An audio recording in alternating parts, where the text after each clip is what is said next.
September 18th, 1889, a suburban section of the road leading to Chelyabinsk. At the traffic police post, a drunk motorcyclist and his passenger have just been detained. While Inspector Oleg Derevyanik is processing the paperwork for the offender, trying to ignore his persistent "let's make a deal." Another inspector, Renat Shikislamov, notices a Zhiguli car heading towards the city and signals it to stop with a wave of his baton. Behind the wheel of the Zhiguli is a young dark-haired man of about 30. He gets out of the car without hesitation and hands over his driver's license. Yevgeny Sodomsky. The inspector reads and frowns. What is this? The license lacks the owner's photo. The driver calmly explains it came off. I'll show you my passport now, so you can see it's me. But instead of a passport, the Zhiguli driver pulls out a sawed-off shotgun from the car and immediately opens fire. The inspector falls, wounded in the shoulder. The drunk motorcycle passenger is shot in the chest and dies instantly. The criminal sprints into the forest and vanishes among the trees' shadows, but that won't help him. In the car, he left both his own and someone else's real driver's licenses. They display the name Igor Kolchin. Soon, investigators will find out that they almost had the leader of the most dangerous criminal gang in Chelyabinsk in the 1980s in their hands. A man who, when asked why in court, coolly replies, "I just wanted to destroy people." The turbulent 90s are considered a time of rampant crime, roadside racketeering, corruption in law enforcement, street showdowns with weapons and blood. It is commonly believed that banditry as a phenomenon appeared precisely at that time, with the collapse of the Soviet Union when the system fell apart. But the illusion of decency and purity in Soviet times is completely refuted by the criminal records. Khalid Aktash's gang, which terrorized Kazan, emerged in the late 70s. Moreover, the crime situation in the capital of Tatarstan was even more tense than in Moscow or Leningrad. During the same years, the Bloody Orderlies gang was terrifying Rostov-on-Don in the early 80s. Slovo-Patsina is not about the 90s, but the late 80s. The notorious criminal group Obshchak, the largest and one of the most powerful organized crime groups in Russia, emerged in the mid-80s in the far eastern city of Komsomolsk-on-Amur. Organized crime groups operated in many major Soviet cities, including Chelyabinsk. The gang of Igor Kolchin, which operated there from 1984 to 1989, is rightfully considered one of the most brutal criminal groups of that time. Kolchin and his gang committed 32 crimes, 15 of which resulted in death. All the victims died after prolonged suffering. Igor Kolchin, the gang's founder, was born in 1960 in Chelyabinsk. Even as children, Igor and his older brother Vladimir were known for their rebellious and quarrelsome nature, constantly getting into trouble. Once, while playing, the boys found a barrel of carbide in a vacant lot. The boys impulsively set it on fire to see what would happen. Both of them almost died back then from inhaling the poisonous smoke. Anatoly tried disciplining his unruly sons with a belt, but it didn't help much. Barely out of school, Igor committed theft and ended up in prison for the first time. He was instantly disliked there for stealing from others and snitching on his cellmates. One day, to skip the mandatory prisoner work, he convinced another inmate to injure his hand. Several times people tried to deal with Kolchin, and being released was supposed to be his real salvation, but he didn't learn his lesson. Soon after, Igor committed another theft and was imprisoned again, but released in the early 80s. After coming home, Kolchin worked as a driver at the local tram and trolley bus department. And he married his girlfriend Lyudmila. Soon the couple had a child, but even family life didn't settle Kolchin down. He returned to his criminal hobby and started stealing money from his colleagues. He suddenly thought of setting fires to sheds and tram trolleybus depots. Kolchin enjoyed watching the fire consume wood and scorch metal. The sight awakened strange base feelings in his soul, but still something was missing. Perhaps Kolchin decided it was worth involving people in his games with fire. He decided to throw a smoke grenade into his building's elevator, sending it to the top floor. Stepping back to a safe distance, Kolchin watched in fascination as frightened residents ran out into the street and ambulances and fire trucks arrived one after another. People ran around shouting and arguing. Kolchin liked it. The new entertainment gave him an adrenaline rush, but even that was no longer enough for him. He started thinking about where he could get a firearm. With a weapon in his hands, he'd really let loose and entertain himself. But since he hadn't found a weapon, he had to use what he had. In September 1984, at a tram stop in Chelyabinsk, Kolchin lay in wait for his first victim. The woman got tired of waiting for transport and decided to walk home through a vacant lot. Kolchin followed her. He caught up to his victim, hit her head several times with a dumbbell and robbed her when she fell. Fortunately, she was found by passers-by very soon and taken to the hospital. Despite the severe skull injury, this victim of Kolchin survived. The criminal first learned this from newspapers, then started following news about his crimes in papers and on television. The next victim was a man. Kolchin later claimed he didn't plan the crime, but said the man asked for it himself. He walked behind, speeding up and slowing down, but never passed Kolchin. That made him angry. Igor stopped, and when the man finally caught up with him, he stabbed him several times. The man fell and died from bleeding. In 1986, Kolchin attacked the tram driver Zakirova right on the tram. The woman begged for mercy and handed over all the money she had, 25 rubles. But Kolchin never intended to rob her. He wasn't interested in that. Like a true maniac, what gave him a rush, what gave him an adrenaline surge, was only a human death. Cold-bloodedly, he inflicted 14 stab wounds on the woman. When Zakirova went quiet, he took the money from her pocket, grabbed a transistor radio from the carriage and left. One of Kolchin's last solo crimes was an attack on a child whom he met on a suburban train. Igor followed the man out at the station, stabbed him with a knife, and then took the inflatable boat with Nastya. Later, he and his brother Vladimir repeatedly went fishing in that boat. It was included in the criminal case materials as evidence. History knows countless examples when close ones are completely unaware of who their relative or acquaintance really is. A cruel maniac may be a model father, and a psychopathic slave owner might be seen as a quiet, respectable neighbor. But with Igor Kolchini, it was different. He never felt ashamed of what he had done. He didn't hide his crimes from his wife, and once even brought her a necklace as a gift that he had taken from the neck of a murdered woman.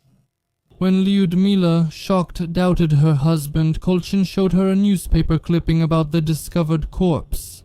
Lyudmila had a real breakdown, but she didn't go to the police. Later, Lyudmila, Igor's older brother Vladimir, his fiancée Elena Malakova, and her brother Oleg Malakov formed a local gang. And the youngest member, Elena Malakova, was only 18. Later, Malakov's friend Yevgeny Goncharov joined the gang. For their operation, the gang managed to get 2 hunting rifles, which were later sawed off. The criminals made the cartridges themselves, stuffing the wads with ball bearings and wrapping them in plastic. When fired, the ball bearings scattered and pierced the victim's body, causing severe injuries, literally tearing the body apart.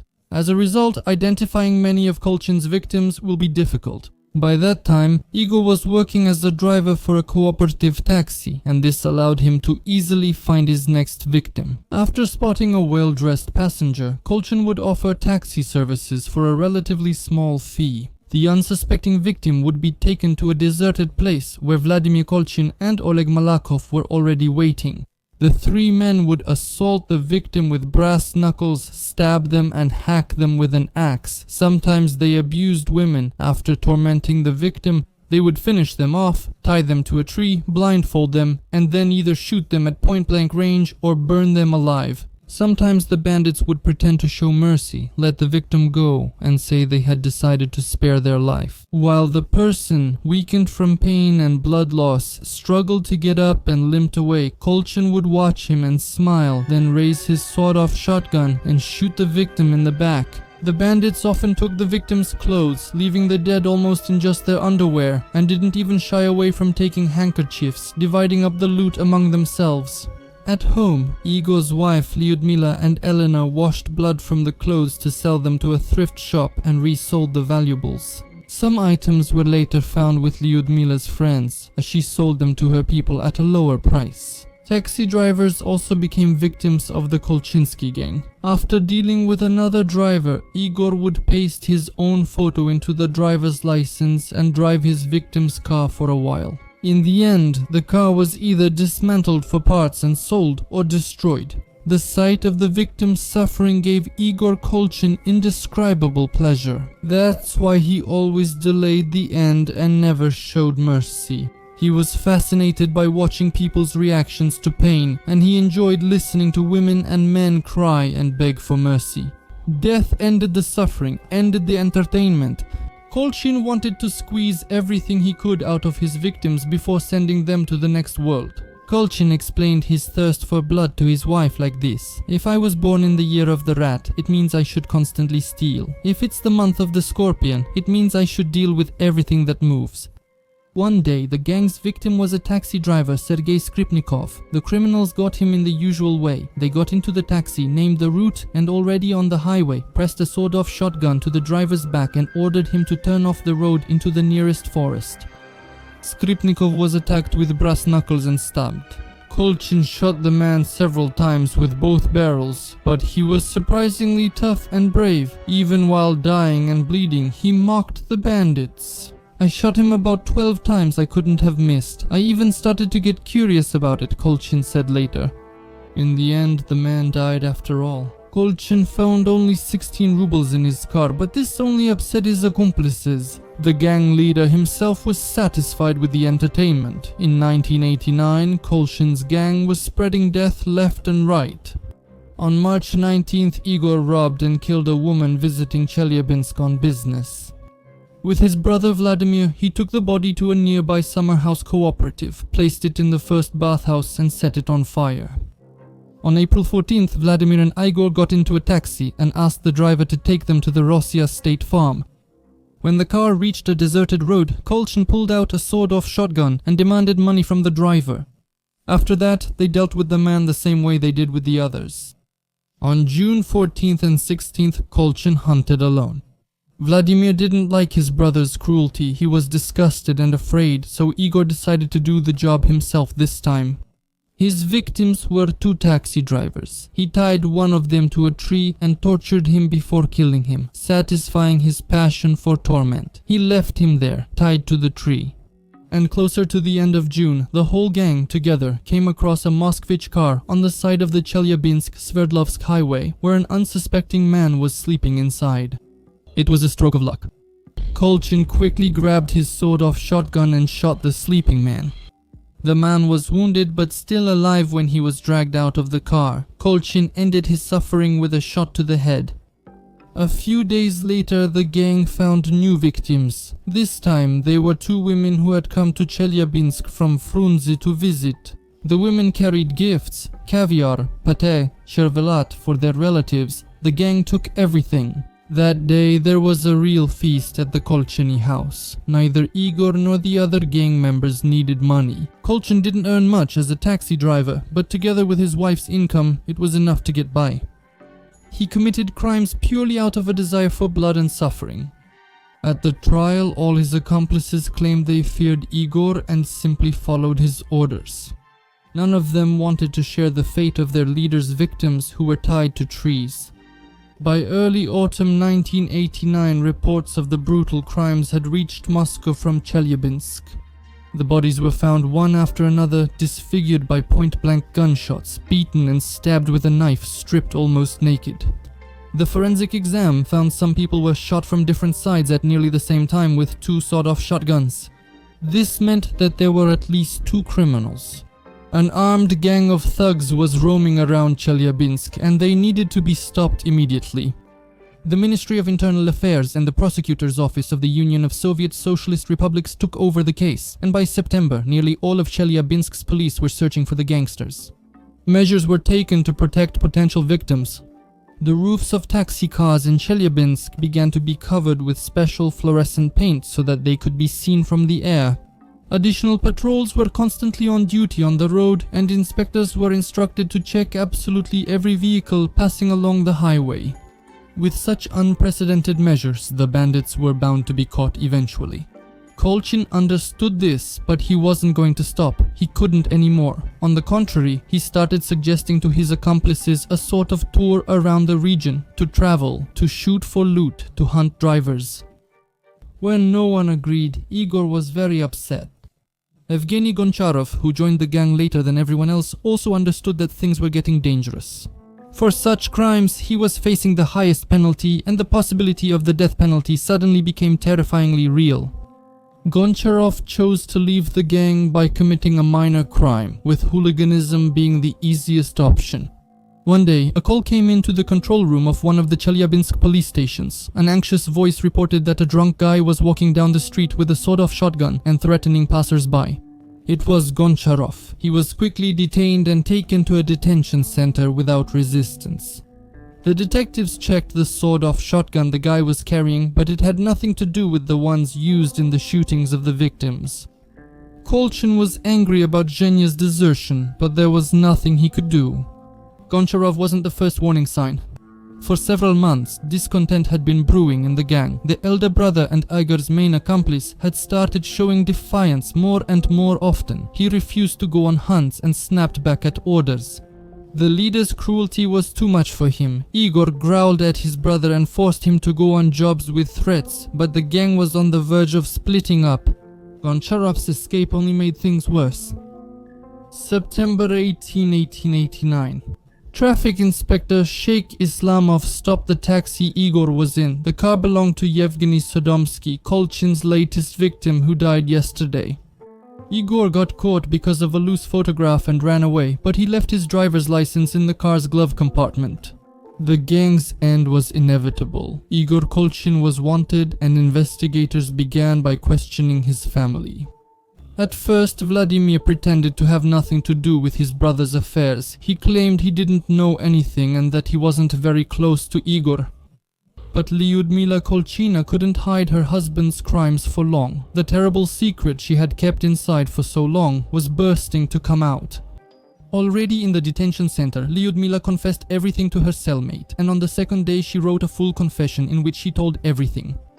Oleg Malakov and his sister were arrested, and Yevgeny Goncharov, already in pre-trial detention, faced new, more serious charges. Vladimir Kolchin also confessed at this point. He was the one who told the investigators his brother's whereabouts, saying that he was hiding in the forest behind the Orgozinsky reservoir. Igor Kolchin was detained. That's when it became clear why he didn't shoot the traffic police officers who stopped him, but chose to run away instead. Only one bullet remained in the sawed-off shotgun. Kolchin saved it for himself in case the police caught up with him. For the same reason he didn't shoot the guy he met along the way. Kolchin tried to take his moped, but the guy broke free and sped away. In interrogations, Lyudmila Kolchina and Elena Malakova repeatedly said they stayed silent and avoided the police out of fear of Igor and men. But the men claimed something completely different. Vladimir said that the women not only helped them sell off the stolen goods, but also gave them moral support, encouraging them after each successful raid. Lyudmila wore gold taken from women maimed by her husband, and made herself a skirt from the sundress of one of the victims. Kolchin himself stated briefly and clearly, "I just liked doing it. I liked destroying people." During one of the hearings, he also voiced another motive. He wanted to surpass the famous bandit of the 1920s Lenka Pantelev, who had 12 victims to his name. Kolchin could be proud of himself. He succeeded. The forensic psychiatric examination confirmed the sanity of all the criminals, and the case was sent to court. The trial was high profile and resonant. Victims' relatives lit candles and brought flowers for the souls in the courthouse corridor. The packed courtroom saw many crying, and some fainted from the intense emotions.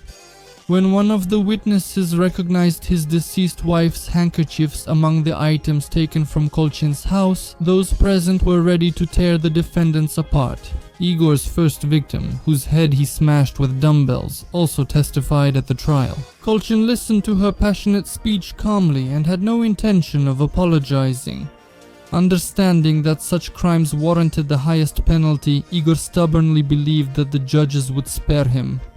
At every court session, the criminal arrived clean-shaven and neatly dressed, spoke politely, even courteously, but no one was fooled by his manners. The evidence was too obvious, the crimes too grave. A court sentenced Igor Kolchin, his brother Vladimir, and Oleg Malakov to death by firing squad. Kolchin smiled ironically at his sentence, but it was just a facade. After returning to the detention center, the criminal began to fight for his life with the same persistence that some of his victims had fought for theirs. He started by filing a complaint with the Supreme Court of the Russian Soviet Federative Socialist Republic, in which he requested a new forensic psychiatric examination. According to Kolchin, the previous one had been conducted carelessly. The results were falsified to satisfy a public demanding justice.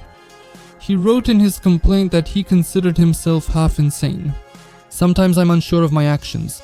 Kolchin also complained about the attitude of the staff at the hospital where he was examined. He said doctors came to see him and a cleaning lady told him it would have been better if you had burned yourself instead of others.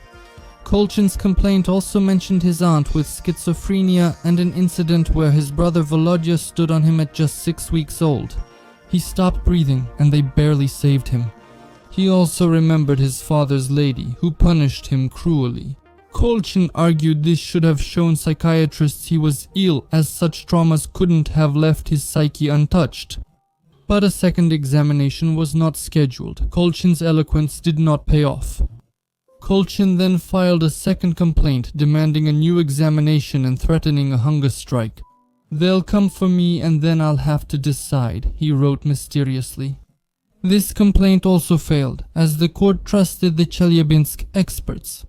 As he had threatened, Kolchin began a hunger strike. On the 21st day, weak and near death, he took his own life in the pre-trial detention cell using a noose made from a twisted bedsheet. This happened on October 28, 1991. For Vladimir Kolchin and Oleg Malakov, the death penalty was commuted to 15 years in prison. Evgeny Goncharov received 13 years, but his sentence was also reduced. Elena Malakova and Lyudmila Kolchina were sentenced to 7 years in a penal colony but were released after 4 years. Their further fate remains unknown.